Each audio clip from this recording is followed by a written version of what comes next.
9 insanely mature and ultra-violent Batman story arcs. Explored. Superheroes are supposed to save everyone and make it all better. One doesn't really look at the superhero genre when they're seeking out darker storylines or media, but surprisingly, superhero comics hold a fair number of them, and very few do better darker arcs than DC, famous for its slew of dark characters, morally gray and treading a path between good and evil, or layered and complex villains. In fact, a number of Batman comics have been adapted into live-action films over the years, but some storylines are simply too grim to be adapted.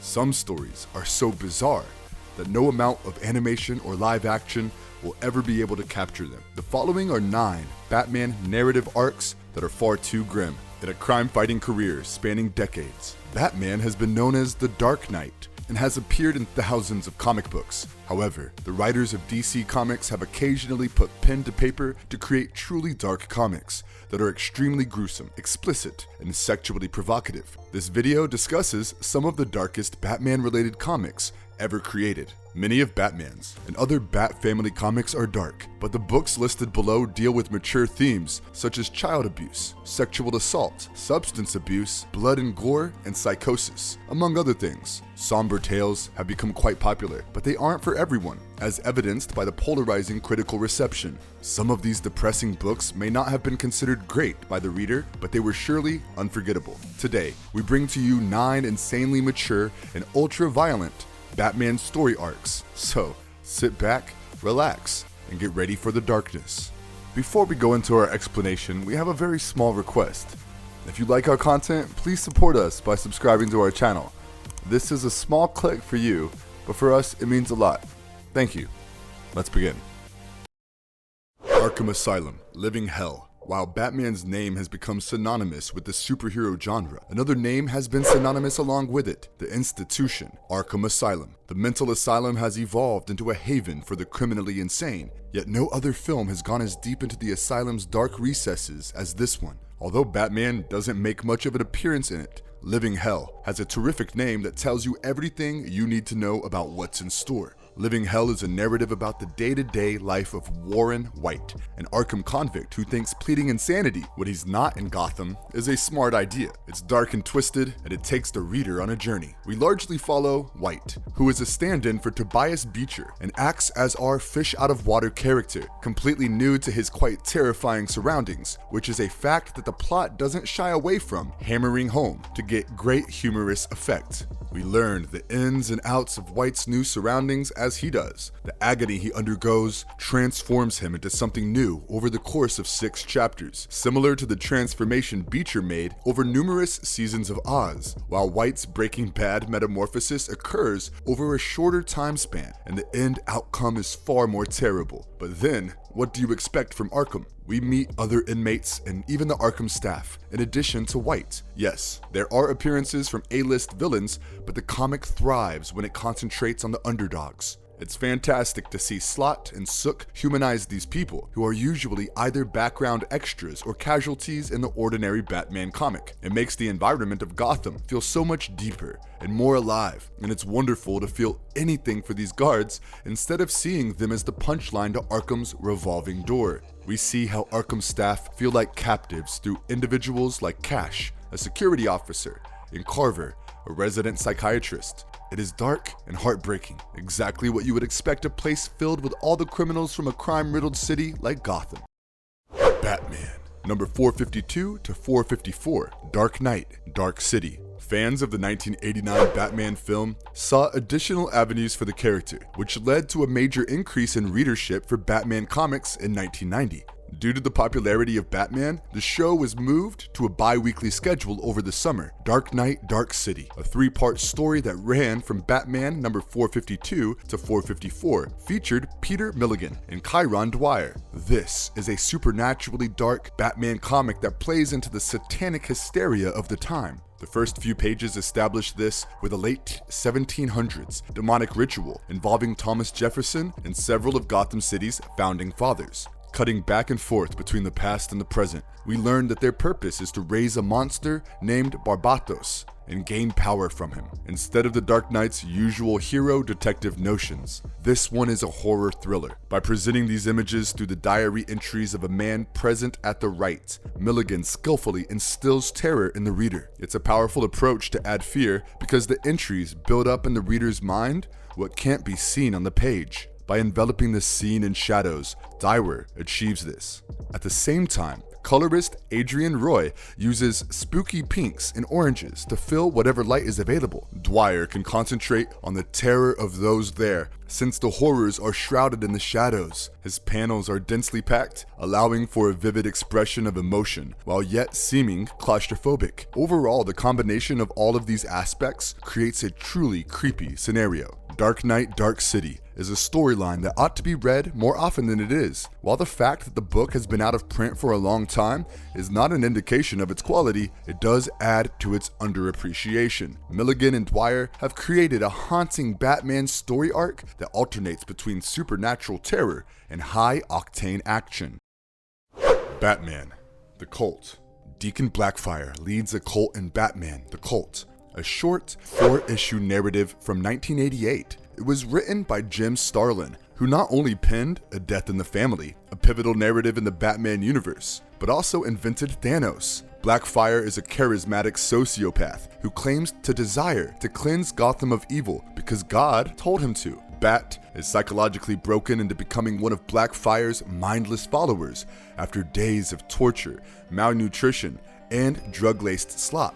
He'll be back on the streets soon, ready to dish out Blackfire's messed up brand of justice. While in the Cult, Batman is brainwashed in great detail, and it is one of the most difficult positions to overcome. The Cult is widely regarded as one of the most cruel and bleak comics ever published. Worse, in the Cult, Batman is depicted possibly shooting and killing people. Even for late 1980s Batman comics, this is a disturbing Batman story. This is one of the few situations when the Dark Knight, Batman, gets brainwashed into becoming someone else's tool. Deacon Blackfire, who puts on such a nice, caring persona, yet is one of the most messed up villains ever, adds to the creepiness. What makes the Cult so good, and why many people may prefer Batman to other superheroes like Superman or the Flash, the reason being that he is simply a man who, like in the Cult, succumbs to mortal obstacles like drug abuse and psychological abuse. But no matter how desperate or hopeless the situation, Batman and Bruce Wayne always rise above and overcome their concerns,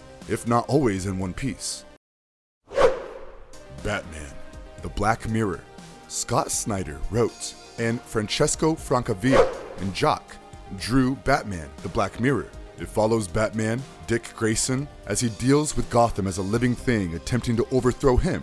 Commissioner Gordon is dragged into the fray when an old ghost comes calling, and there's murder and mayhem around every corner. The fact that Black Mirror feels like a noir novel sets it apart from other Batman stories. Dick and Commissioner Gordon become entangled in the same case, and the story is portrayed from their perspectives. Dick is having nightmares and is investigating a mysterious organization known as the Mirror House.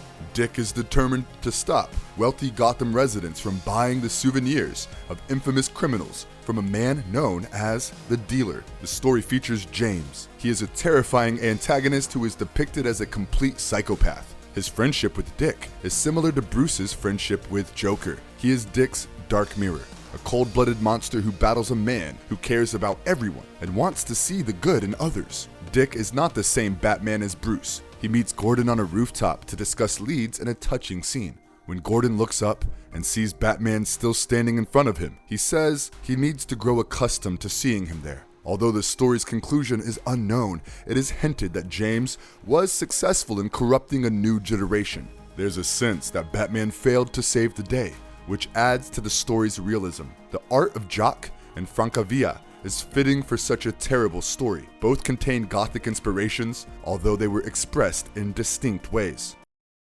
Death of the Family. One of the most visceral Batman stories of all time is Batman: Death of the Family, written by Scott Snyder and illustrated by Greg Capullo. During the New 52, Death of the Family is a crossover event featuring the majority of the Bat family. After having his face ripped off, the Joker made his triumphant comeback in Death of the Family. He refuses to have it reattached and devises a horrible trap for all of the heroes, culminating in an explosive finale. Death of the Family is clearly a reference to the 1988 controversial narrative Death in the Family, in which the Joker murders Jason Todd, but the contents are considerably different. Nonetheless, Jason Todd as Red Hood does appear in Batman's version. A lot happens in this one, starting from Joker kidnapping Alfred to involving the entire Bat family and infecting most of them with Joker toxin, including Bruce. One particular scene is terrifying, where Dick, Jason, Tim, Damian, and Barbara are seated at a table with Bruce. Their faces are bandaged, and Joker orders dinner to be served by a toxin-infected Alfred. Each dish is cracked apart to reveal a dismembered face.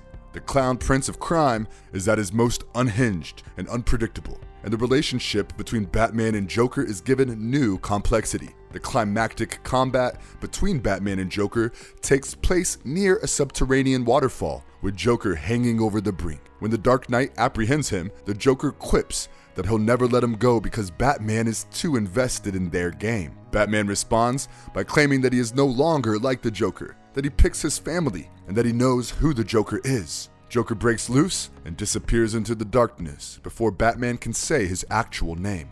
The frightening, intense-filled return of the Joker, not just the metaphorical, but also the visual reappearance, is what makes the story so good and dismal. Give it a try, you won't be disappointed. Batman, Venom. Batman Venom is a dark comic book that tackles Bruce Wayne's addiction to the super steroid Venom long before Bane got his grubby hands on it. During this time, readers are immersed in Bruce's worst thoughts as he tries to wean himself off it. This is not a fun comic, but if you like dark stories, this one is for you. Venom begins with our hero racing to free young Sissy Porter, who has been kidnapped and imprisoned in a sinking tunnel that is flooded. Batman watches the girl drown as the water rises above her head because he is unable to remove a big slab of rock that is blocking his path. When Sissy's father gives him the chance to improve his strength, the Dark Knight hesitantly accepts, determined to never be held back by a physical constraint again. Even when O'Neill's script lags, or Braun's faces come out a little odd, Russell Braun does a wonderful job on the pencils and even has some great panels. Trevor Von Eden is hands down the star artist here, whose exciting layouts propel the story forward even when O'Neill's script lags, or Braun's faces come out a little odd. Von Eden, Braun, and company do a good job of telling a plot without it being too distracting for the readers. Dennis O'Neil makes a bold move by making Bruce Wayne weak enough to succumb to Venom's addictive properties in Venom, which takes place during Bruce Wayne's early years as a crime fighter. However, O'Neil gets it exactly right when he says that no matter what problem Batman and Bruce Wayne encounter, they will conquer it. Batman, Night Cries. Batman, Night Cries delves into a very serious subject, child abuse. Batman and James Gordon collaborate to bring the abusers to justice, but they arrive to a frightening realization. Terrible people will continue to do awful things in private, and they will never be able to stop it all. In Batman Night Cries by Archie Goodwin, Scott Hampton, and Tracy Hampton Munsey, Batman ponders the nature of the depravity that plagues Gotham City and the abyss that he's dedicated his life to cleaning up. This narrative takes place at the start of Commissioner Gordon's tenure as commissioner and digs into a series of heinous killings that at first hint at a drug war raging over Gotham, but quickly escalate into much more when a link to abused children is revealed. These types of stories frequently come across as heavy-handed or overly simplistic, risks making light of the issues. But that isn't the case here. A serious and respectful tone is established through Goodwin's narration and language, as well as Hampton's brilliantly dark-painted artwork, giving the story the seriousness it requires to be effective. Hampton's artwork is delicate, dark, and evocative, elevating the storytelling to a new level. His work has an ephemeral, almost fable-like quality to it, which makes everything feel like a dream or a nightmare. It's as if you're seeing what might be through a fog, and it's perfect for Batman. Child abuse is terrible, but there's something reassuring in Hampton's Gordon and Batman's fight against it. Batman and Dracula trilogy. 3 Elseworlds stories feature a Batman who confronts Dracula early in his career, and they appear to be bleak and dark like other comics from the nihilistic 1990s at first glance. There's a lot of blood, cynicism, and gore in this film. However, the simple fact that Batman and Dracula are in the same book should give you a hint that it will be darker. Batman is bitten by a vampire and gradually transforms into one, obtaining the required strength to take on the Dark Lord himself. As though trapped in a more horrific version of Tim Burton's Batman, Jones takes Batman and his supporting cast into the realm of surreal terror. Bruce Wayne was notoriously dark in the 1990s, but he appears almost fatalistic and miserable here. This is a version of Bruce Wayne who has fully abandoned his humanity. Of course, he becomes a vampire in the tale, but Munch and Jones appear to be making a more scathing critique of the time's comics trends. Needless to say, Batman violates his oath of not killing any person by impaling Dracula on a tree before committing suicide. This one is quite dark and must be read. The first book in the series is called Red Rain,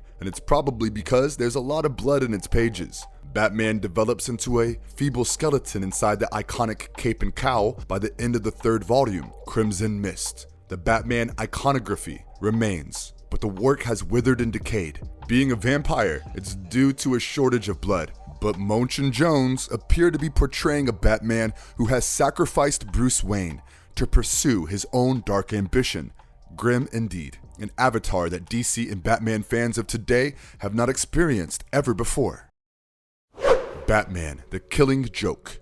One of the most well-known Batman comics, as well as one of the darkest. The Killing Joke is a complex tale in which the Joker paralyzes Barbara Gordon, with some speculation that he may have sexually assaulted her while she was paralyzed, and then kidnaps James Gordon and takes him on a horrible journey through an abandoned amusement park. In this comic, the themes of violence, insanity, and the frailty of the human mind are central. Some portions are eerily realistic, while others are outrageously trippy, and they're all brilliantly written and done. The way one page set in the present leads to a scene set in the past on the next page is cinematic to the point that most Hollywood directors would give in their union cards and retire. The contrast between the muted colors of the flashback scenes and the brilliant colors of the present day left no doubt in the readers' minds about what they were reading.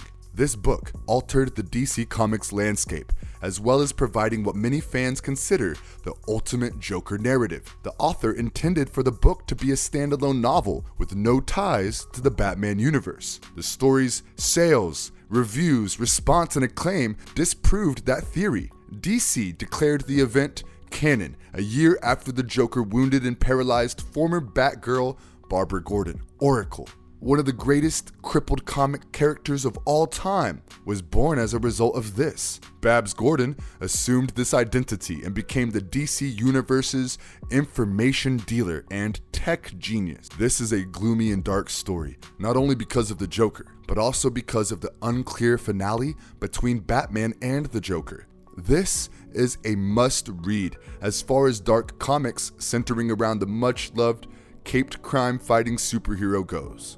With that, we've come to the end of our list of insanely grim Batman story arcs. Which one have you read? And if you liked our content, don't forget to leave a like and subscribe to us if you haven't already. Have a good one and be safe. Thanks everyone. All the old familiar places.